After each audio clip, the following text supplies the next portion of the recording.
ভক্তের ভগবান শ্রীকৃষ্ণ।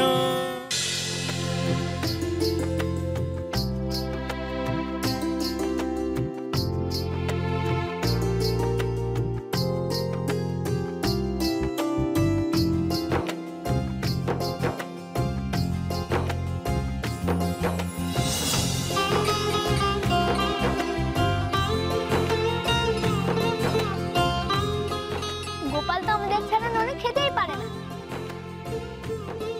যেই নন্দনের মাকে ননি দিয়েছে অমনি আমাদের ডেকে নিয়ে চলে এসেছে। কি ননি খেয়ে মন ভরেছে তো? খাও, তোমরা খেলেই আমার ভালো লাগে। গোপাল, তুই তো আমাদের সব ননি খাইয়ে দিচ্ছিস, তুইও খা। আমার ভাই তো সবাইকে খাইয়ে তারপর নিজে খায়, এর জন্য তো সবাই ওকে এত ভালোবাসে। দেখো যশোদা, গোপাল যখন নিজে কাউকে ননি খাওয়ায় তখন সে ননির স্বাদ যেন অনেক অনেক গুণ বেড়ে যায়। জানি গো জানি, আর নিজের মুখে নিজের ছেলের প্রশংসা করতে হবে না, আমি সব জানি। ওই ননিতে যে ভালোবাসা মিশে থাকে, সখ্যতা, সবার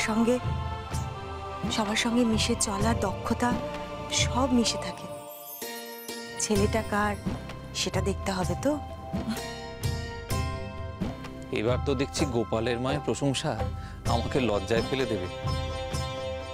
এত প্রশংসা কি সহ্য হয় যশোদা? না গো, মিছে প্রশংসা আমি করছি না।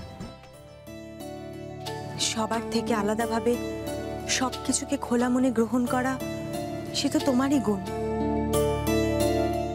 আর সেই গুণই পেয়েছে আমার গোপাল, তাই তো একদম অন্যরকম, সবার থেকে আলাদা।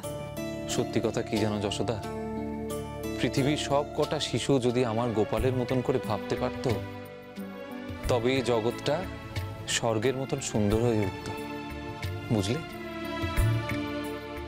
গোপাল, ননি তো খাওয়া হয়ে গেছে, চল খেলতে যাই। দেখেছো খেলার কথায় তোমার ছেলে তোমার দিকে কিরকম মায়া ভরা দৃষ্টি নিয়ে তাকিয়ে আছে। পারবে, তুমি পারবে এরপর ওকে বাধা দিতে? আমার হয়েছে মহা সমস্যা, কে যে আসলে খেলতে যেতে চাইছে সেটাই ঠাউর করা মুশকিল।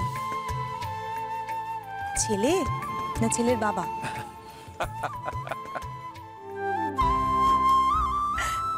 যাও গোপাল, খেলতে যাও, তবে মনে থাকে জানো, একদম সময় মতো ফিরে আসবে। যাও। আমরা ঠিক সময় ফিরে আসবো নন্দরানী মা।